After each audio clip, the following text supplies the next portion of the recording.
बच्चों, आज की इस वीडियो में आपका बहुत बहुत स्वागत है। पुनरावृत्ति कराने चल रही हूँ मैं। गद्य खंड का ये तीसरा पाठ है। दूसरा पाठ इस बार की परीक्षा में नहीं रखा गया है, तो पुनरावृत्ति के दौरान मैं उसे आपको नहीं पढ़ा रही हूँ।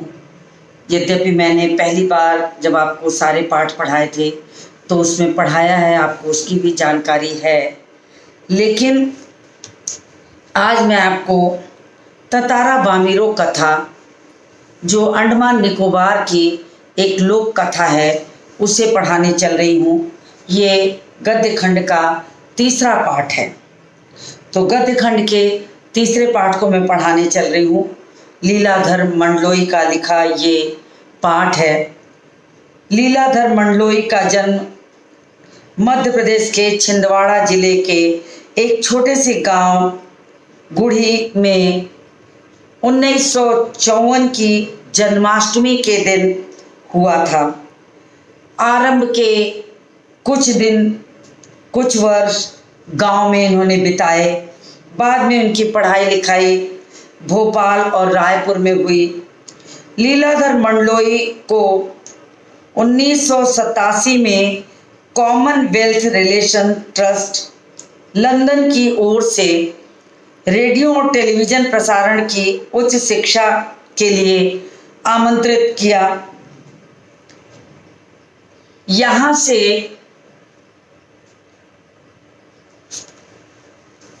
से शिक्षा प्राप्त कर मंडलोई भारत लौट आए और अब पिछले कुछ वर्षों से प्रसार भारती में दूरदर्शन के महानिदेशक का कार्यभार संभाल लिए हैं।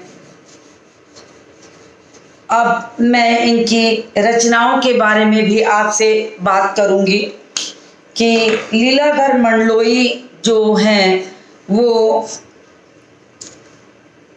इनकी जो 5 प्रमुख कृतियां हैं उनके नाम मैं आपको बता दूं। घर घर घूमा, रात बिरात, देखा अनदेखा, मगर एक आवाज और काला पानी।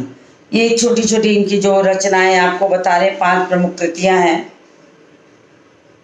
उनके बारे में मैं आपको बता दूं कि उनके बारे में यहाँ पर इनको तमाम साहित्यिक पुरस्कारों से सम्मानित किया गया।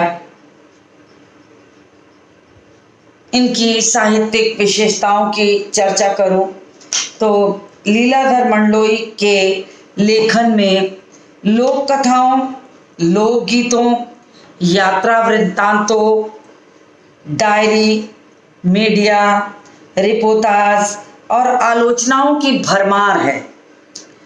उनके लेखन में आम जीवन और समाज से जुड़ी बातों को कलमबद्ध किया जाता था, यानी कि उन चीज़ों को सुनते थे तो उसको वो अपनी रचना की तरह बना करके रचना के रूप में उसे लिखते थे, तैयार करते थे, लोगों के सामने पहुंचाते थे। जनमानस में प्रचलित कहानी, किस्सों और कथाओं को मंडलोई ने अपनी रचनाओं के माध्यम से सर्वसाधारण तक पहुंचाया। यानी जनमानस लोगों के बीच जो कथाएं बहुत प्रचलित थी, जैसे कि ये ततारा बामीरो कथा ही है। इस ततारा बामीरो कथा में ये एक लोक कथा है, वहाँ के लोगों के बीच सुनी जाती है, बताई गई है, तो लोगों के बीच थी। तो उन्होंने उन चीज़ों को जब कभी सुना तो उन्हीं चीज़ों को वास्तव में कहानी का मुद्दा बना करके उन्होंने रचनाएं रची, लोगों के सामने रखी और लोगों के द्वारा पसंद की गई ये सारी चीज़ें। तो इन्होंने ऐसी कथाओं को सर्वसाधारण तक पहुंचाने की प्रयास में किए और उसमें सफल रहे। अब इनकी भाषा शैली की अगर बात कर लें तो मूलतः कवि लीलाधर मंडलोई कवि कहा गया है। कवि का मतलब ये कविताएं भी रचते हैं। इनकी भाषा शैली जो है अत्यंत सहज और रसीली है, क्योंकि ये स्वभाव से कवि हैं। तो कवि का जो भाव होता है वो सहृदयता होता है। सहृदयता का मतलब उसमें रस का सराबोर होता है, रस से सराबोर होता है। इनकी रचनाओं में, विशेषकर कविताओं में छत्तीसगढ़ी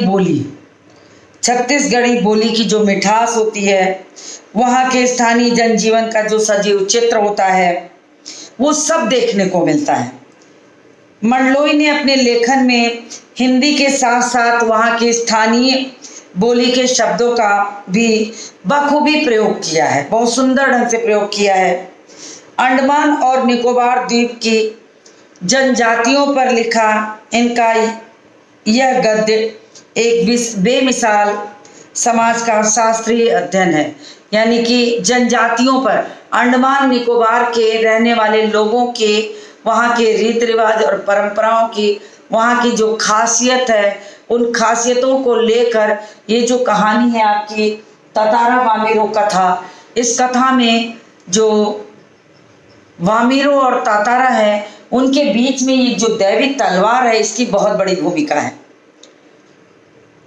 कि अंडमान और निकोबार की कभी एक जमाने में बिल्कुल एक द्वीप था, लेकिन इस कथा के माध्यम से ऐसा लोगों का मानना है कि इस कथा में जो दिखाया गया है कि उसके पास एक लकड़ी की दैवी तलवार रहती है, उस तलवार ने ही सारा स्वरूप वहाँ का बदल दिया।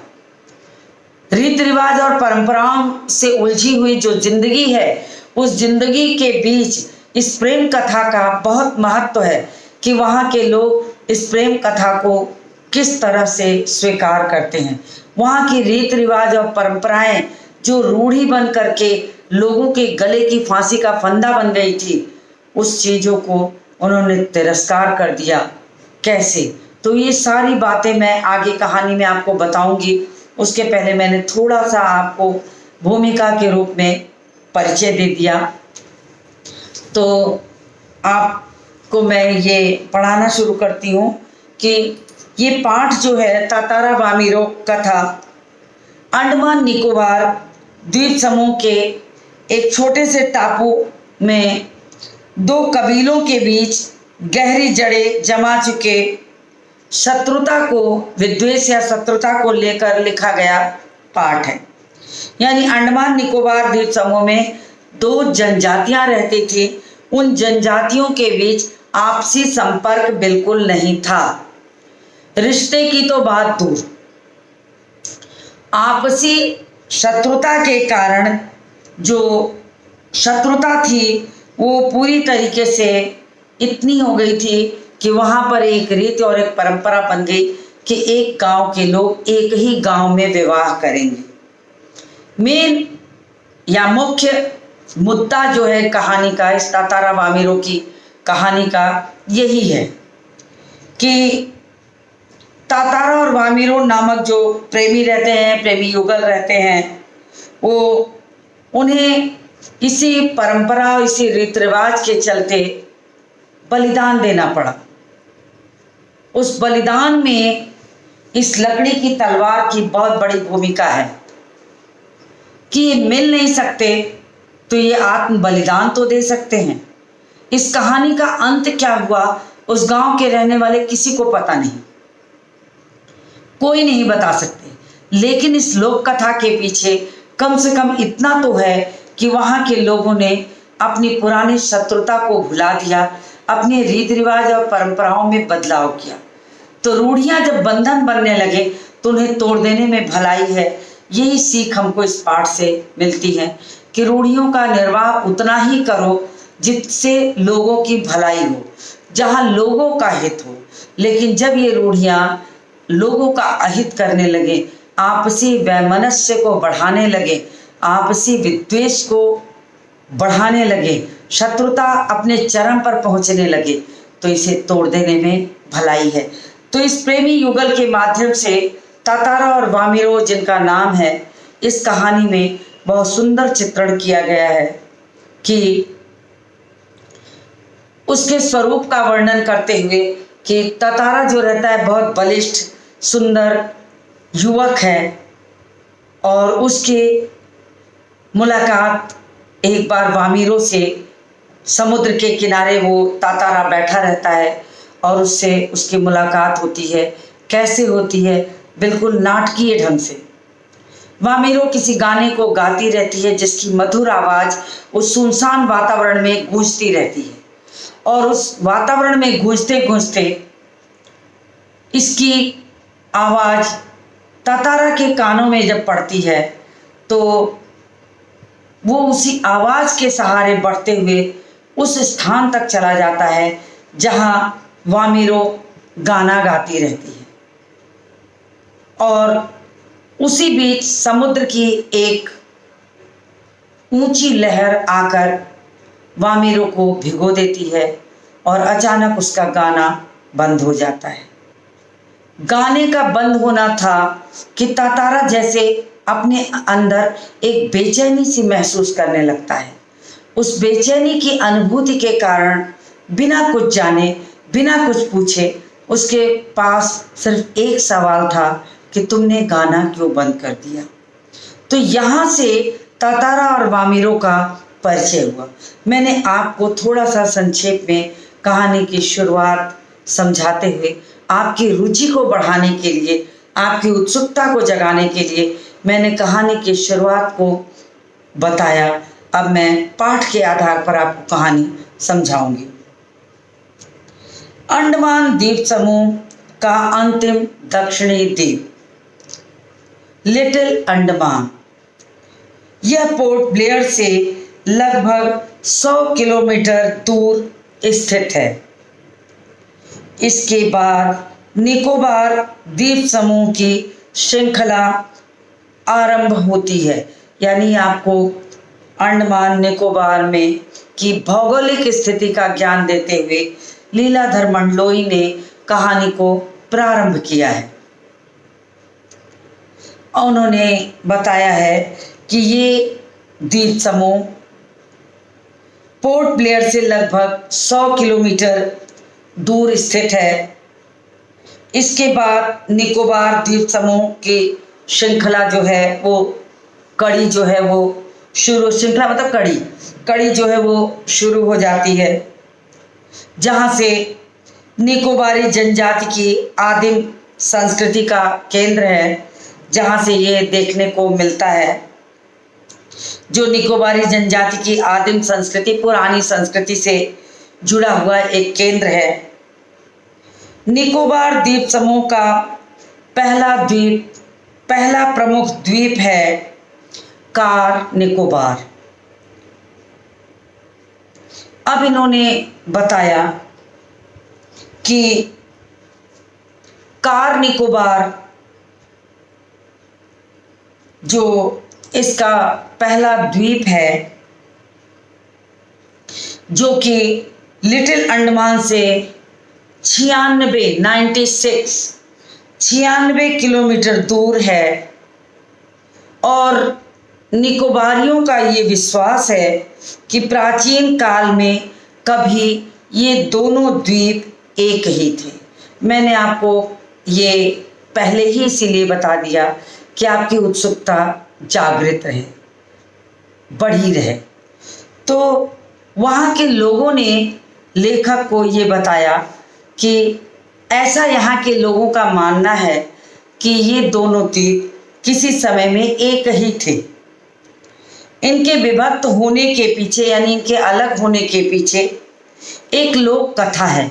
वो कथा है तातारा वामिरो कथा, जिस कथा के माध्यम से इसके अलग होने की कथा का जुड़ाव हुआ है। यानी कैसे ये दो हिस्सों में बट गया, कैसे प्रेम पूर्ण नहीं हुआ, कैसे ये प्रेमी युगल मिल नहीं पाते हैं, और इस दैवी तलवार के चमत्कार से उसे जमीन में घोंप कर तातारा जो रहता है उस कथा को हमेशा हमेशा के लिए विलुप्त कर देता है, धरती के नीचे समा जाता है, और किसी को ये तक नहीं पता चलता कि अंत में तातारा का क्या हुआ या वामिरो का क्या हुआ।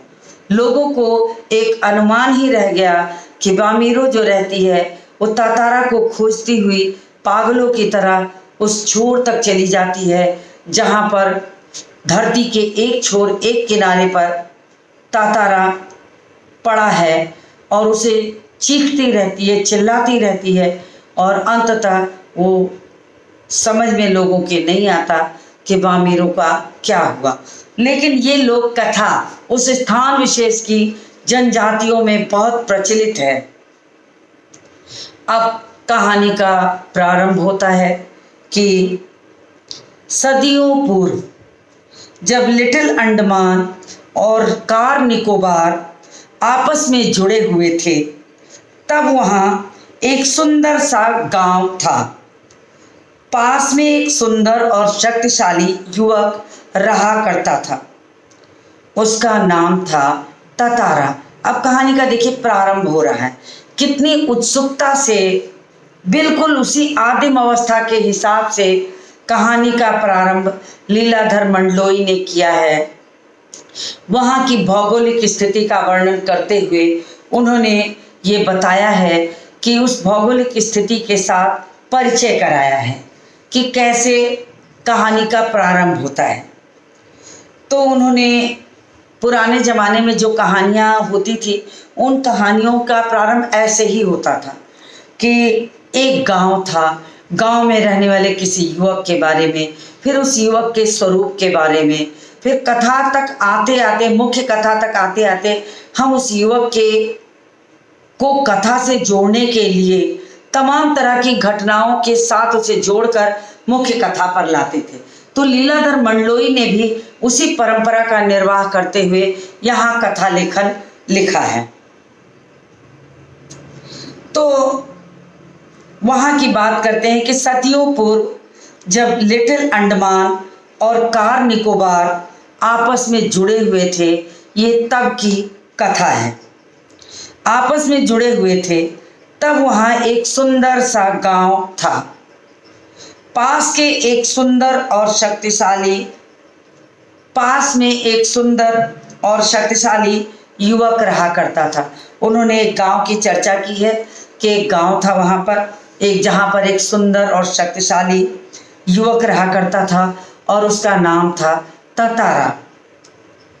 निकोबारी उसे बेहद प्रेम करते थे, उसके स्वरूप के कारण, उसकी बलिष्ठता के कारण, उसके सौंदर्य और उसके शक्तिशाली स्वरूप के कारण सारे गांव के लोग उसे बहुत चाहते थे।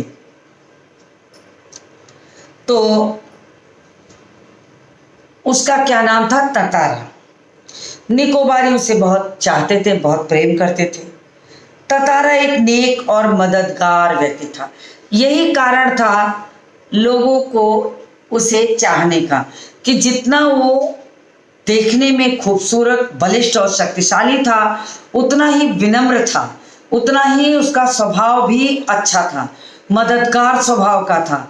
उसके अंदर का ये जो आंतरिक गुण था, लोगों की मदद करना, जिसके कारण लोगों के द्वारा वो बहुत पसंद किया जाता था। तो मददगार उसका स्वभाव था। सदैव दूसरों की सहायता के लिए वो तत्पर रहता था। सदा ही वो दूसरों की सहायता के लिए हमेशा खड़ा रहता था। हमेशा लोगों को दिखाता था कि वो हमेशा दूसरों की मदद के लिए बिना बुलाए पहुंचने वाले लोगों में से एक था। उसके इसी स्वभाव और इसी विनम्रता के कारण वो अपने गांव और आसपास के गांवों में बहुत चर्चित हो गया था। तो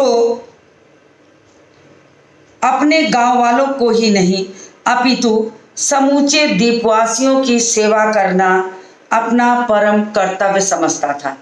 गांव में रहकर किसी कार्य को करना तो प्रायः ये गांव के रहने वाले संबंधों पर निर्भर करके सभी के साथ होता है, लेकिन जिसका ये आंतरिक गुण होता है मदद करना, वो कहीं पहुंच जाता है, वो कहीं पहुंच जाता है, किसी भी रूप में पहुंच जाता है, इस तरह से कि अगर उसे कभी भी ये लग जाए कि किसी को उसकी आवश्यकता है, ऐसी स्थिति में गांव क्या, बिरादरी क्या, जाति क्या, मनुष्य होना ही बहुत बड़ी बात है। ये गुण था ततारा के अंदर। एक मददगार होने की जो भावना है, उस भावना को के चलते वो गांव तो गांव, आसपास के गांवों में भी बहुत चर्चित हो गया था। तो अभी तो सारे द्वीपवासियों को सेवा करना ही, द्वीपवासियों की सेवा करना ही उसको लगता था उसके जीवन का प्रमुख कर्तव्य है। उसके इस त्याग की वजह से वह चर्चित था। मैंने अभी आपको पहले ही बताया कि हर मनुष्य के अंदर उसकी प्रसिद्धि का एक कारण होता है। कोई ऐसा गुण अवश्य होता है जो उसे प्रसिद्ध कर देता है। प्रसिद्ध कर देता है कहने का मतलब कि ततारा के अंदर जो मददगार होने की भावना थी, जो मददगार स्वरूप था, उस स्वरूप के कारण उसे हमेशा तत्पर पाया जाता था किसी की भी मदद के लिए, और सभी उसे प्यार करते थे।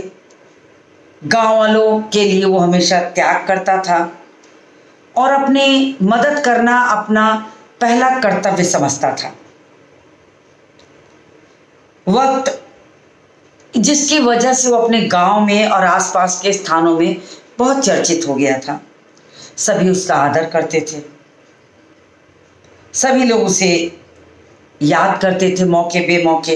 वक्त मुसीबत में उसे स्मरण करते और वह भागा भागा पहुंच जाता। ये इसका गुण है। कभी आपको चरित्रण की बात आ जाए, ततारा के चरित्र का वर्णन करने के लिए आ जाए, तो आप उसका चरित्रण करते हुए जब ये सारी चीजें बताएंगे कि उसके अंदर कौन कौन से गुण थे, मददगार स्वभाव, विनम्रता, बलिष्ठ, सौंदर्य, एक अपने गांव के अलावा अनेक लोगों की भी मदद करने के लिए वो तैयार रहता था। कभी भी किसी की पुकारने की भी आवश्यकता नहीं होती थी, लोग इसी कारण उसे चाहते थे। तो ये ततारा के चरित्र का बहुत बड़ा गुण यहाँ लेखक ने बताया है। तो आपको कभी भी प्रश्न के रूप में ये पूछा जाए कि ततारा का चरित्र चित्रण करें, तो आपको ये सारी चीजें उसमें बतानी होंगी।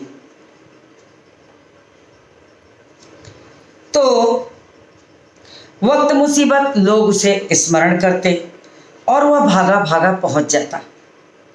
दूसरे गांव में भी पर्व त्योहारों के समय उसे विशेष रूप से आमंत्रित किया जाता।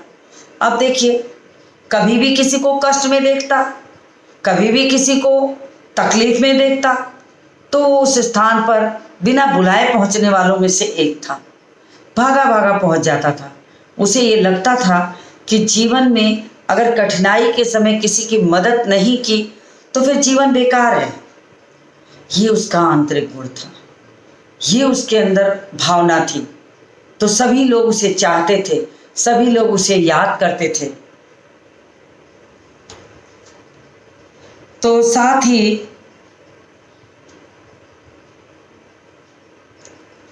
उन्होंने दूसरे गांव में भी अगर कोई पर्व त्योहार उत्सव किसी भी तरीके का विशेष कार्यक्रम चल रहा हो तो लोग उसे बुलाना पसंद करते थे, क्योंकि सभी लोग उसे जानते थे, सभी के लिए वो खड़ा रहता था। तो सभी लोग जब उसको जानते थे और सभी के लिए खड़ा रहता था तो सभी के द्वारा वो पसंद भी किया जाता था। अब वो एक पारंपरिक पोशाक पहनता था जो उसकी पहचान थी।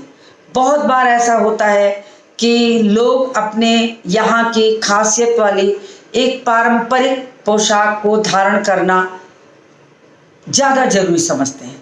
उनकी अपनी एक खुद की पहचान बन जाती है उस चीज़ से कि आप ऐसा ही वस्त्र धारण करते हैं। उससे आपको दूर दराज क्षेत्रों में भी प्रसिद्धि मिलती है, पहचान मिलती है। तो ततारा के साथ भी ऐसा ही था।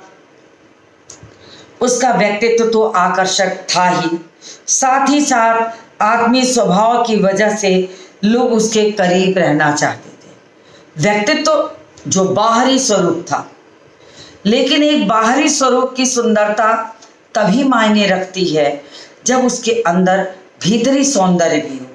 कोई व्यक्ति सिर्फ बाहरी सौंदर्य के कारण प्रसिद्ध हो जाता हो, प्रसिद्धि प्राप्त करता हो, ये संभव नहीं है। अगर किसी को वास्तव में अनेक लोगों के द्वारा पसंद किया जा रहा है तो इसके मतलब उसका बाहरी व्यक्तित्व, बाहर का जो स्वरूप है वो व्यक्तित्व के साथ साथ उसका भीतरी व्यक्तित्व भी इतना आकर्षक है कि जिस आकर्षक के कारण वो सभी के लिए पसंदीदा हो गया है या सभी के द्वारा पसंद किया जा रहा है। तो ये सारी बातें यहाँ पर बताई गई है तातारा की प्रसिद्धि का कारण। लोगों का मत था एक पारंपरिक पोशाक के साथ वह अपनी कमर में सदैव एक लकड़ी की तलवार बांधे रहता था। ये उसकी एक पारंपरिक पहचान थी कि एक उसकी पोशाक जो थी वो पारंपरिक थी, बिल्कुल लोगों के द्वारा एक अलग स्वरूप था और उस स्वरूप के कारण उसकी अपनी एक पहचान थी कि वो हमेशा अपने पास एक लकड़ी की दैवी तलवार रखता था। दैवी तलवार थी वो, उसकी क्या खासियत थी? लोगों का ऐसा मानना था कि वो तलवार दैवी है। कहीं कहानी में या कहीं अलग से ये नहीं बताया गया है कि उस तलवार की क्या खासियत थी, लेकिन कहानी के अंत में जहाँ पूरे द्वीप को 2 हिस्सों में बांटा गया, वहाँ ये जरूर दिखाया गया है कि किस तरह से तातारा ने क्रोध में आकर उस दैवी तलवार को जमीन में घोंप दिया और चीरते हुए धरती के 2 टुकड़े करते हुए वो खींचते हुए एक दूसरे छोर पर चला जाता है। कहानी की इस चीज से ये बिल्कुल पता चलता है कि ये अवश्य है कि उस तलवार में कोई तो दैवी शक्ति थी जिसने अंडमान निकोबार को 2 द्वीप समूहों में बांट दिया। तो यहाँ पर इसका वर्णन भी किया गया है। फिर देखिए, तातारा अपनी तलवार को कभी अलग ना होने देता। एक दैवी होने के कारण यह भी लगता है कि अगर उसमें कोई दैवी शक्ति नहीं होती तो तातारा उसको अपने से कभी भी तो अलग करता, कभी तो ये कहता कि इस तलवार को रख दें, लेकिन वो हमेशा उसको अपने कमर में बांधे रखता था। वो भी उसकी पहचान का एक कारण था कि दैवी तलवार उसकी पहचान बनी थी, लोग उसे पहचानते थे। तो उसका कभी भी उसे अलग नहीं होने देता, उसका दूसरों के सामने उपयोग भी ना करता। देखिए, एक कितनी अच्छी बात है कि उस दैवी तलवार की चाहे जो भी खासियत रही हो, किसी का भला हो या किसी का बुरा होना हो, लेकिन कभी भी तातारा की ये कोशिश नहीं होती थी कि उस दैवी तलवार को आम तलवार की तरह उसका उपयोग करे, विशेष अवसरों पर ही उसे दिखाए, उसका प्रदर्शन करे, लोगों के लिए उत्सुकता बढ़ाने के लिए उस कार्य को दिखाए। नहीं, वो हमेशा उसकी कोशिश ये होती थी कि वो उसकी पहचान भले एक दैवी तलवार से के रूप में या एक लकड़ी की तलवार के रूप में, उसकी एक पारंपरिक पोशाक के रूप में उसके कमर में बंधी है जो उसकी पहचान बना रहा है, लेकिन कभी भी वो उसका उपयोग दूसरों के सामने नहीं करना चाहता था, क्योंकि उसका स्वभाव ऐसा नहीं था कि किसी को दिखा के कुछ करे। मदद करना उसका स्वभाव था, लोगों के द्वारा पसंद किया जाता था, उसके अंदर विनम्रता थी, उसका आकर्षक व्यक्तित्व था, लेकिन वो ये नहीं चाहता था कि उसकी पहचान उस दैवी तलवार के कारण बने, उसके चमत्कारिक स्वरूप के कारण बने, उसके चमत्कार को गुप्त ही रखना चाहता था। और अंततः उसे एक विशेष परिस्थितियों में उसका उपयोग करना पड़ा, जो कहानी के अंत में दिखाया गया है। तो तातारा की इस दैवी तलवार की ये खासियत यहाँ पर दिखाई गई है कि वो अद्भुत दैवी शक्ति से परिपूर्ण थी। तातारा अपनी तलवार को कभी अलग न होने देता, उसका दूसरों के सामने उपयोग भी न करता, किंतु उसके चर्चित साहसिक कारनामों के कारण लोग बाग तलवार में अद्भुत शक्ति का होना मानते थे। अब गांव में उस द्वीप समूह में ये चर्चा का विषय था, लोगों का ऐसा मानना था।